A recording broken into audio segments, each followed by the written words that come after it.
My previous sown of chard failed, so I'm having another go here. I went and bought some seeds from this and some red sorrel yesterday from the garden centre. So try them this way.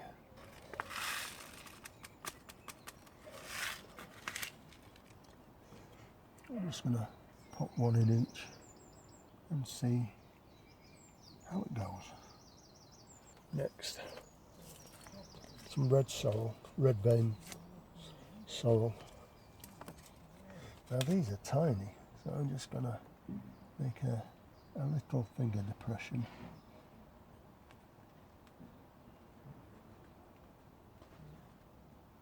It's just coming on to rain.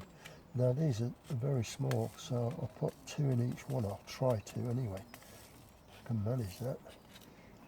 I think I'm going to need to get my sewing thing. Clumsy fingers. Part being old, arthritis in the fingers.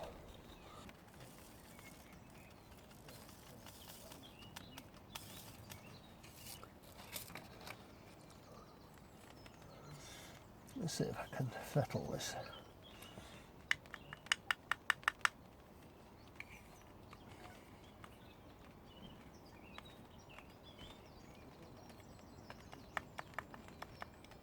Two in that one. One went in there, come on. Oh, shoot.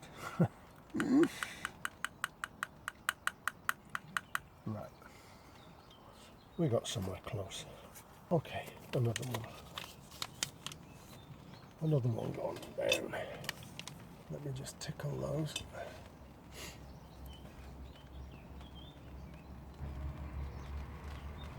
I'll give these a top sprinkle when I get home. These are going to go on the Super 7 to start with. Right, first job done. Look at these beauties. I picked these up yesterday as well. They're the tiniest little plugs. I went to try and find some growing begonias, but they didn't have any left.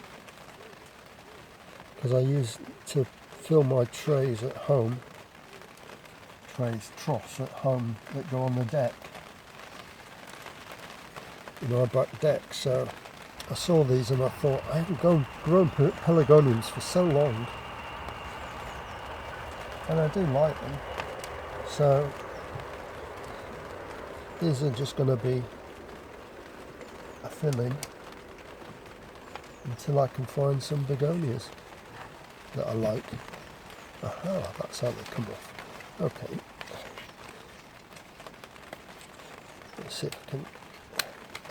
yeah. There's actually 20 in this. Good grief. The thing about pelargoniums is they'll take a bit of drought. You can leave them to completely dry out. But I want these to get going, so I shan't really be doing that. How are they getting root bound on there? I'm not going to faff around with them too much. Just get them straight in. I know these are perennials as well, so these will keep as well as begonias, but I love the trailing begonias, especially the sort of marmalade coloured ones. Look at those, isn't that nice? Right, let's find another tray for these. I think I'll put these in the greenhouse actually. Soil's a little bit moist and it is raining today, so I'll get another. I've got 40 of these to plant, so that's going to be like almost 3 trays. Okay, thank you. So I'm making up the last of my cheap cocoa coir. I paid 50p a pack for these. I think we bought about 8 of them. Makes up 75 litres this thing, and for 50p that was bloody good. So I'm about to do it now, and all I do, have a bin here and it says put in 25 litres. Well, This is a 13 litre watering can.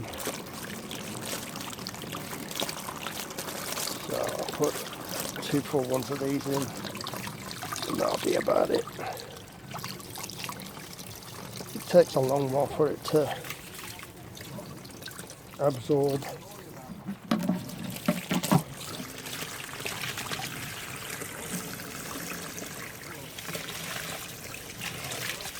And now on the lookout for some more cocoa coir. Let's go and get another one. So it seems a lot, but surprising how it all absorbs. So I'll just get the lid back for that and let it do its thing. So I finally managed to get hold of some of this stuff yesterday. That's really what I went to the garden centre for. It says you can just give these not sure this is the best way to apply it, but that's what I'm going to do. 98% sulphur it says, so I'm going to give all of these just never used it before. Don't even know if this is what the problem is. I'm not by no means any chili expert. Well, the fact that I usually get it all wrong anyway. I'm a bit of a chili dunce actually, but it says you can dust it on the leaves and that sort of thing, so I'm dusting it where I can, basically where I can get to, and hope it has some effect. You get the idea. And it was $4.99 from my local garden centre. So British Garden Centres, I think they're a chain. Used to be called Trebarron. Okay, let's see.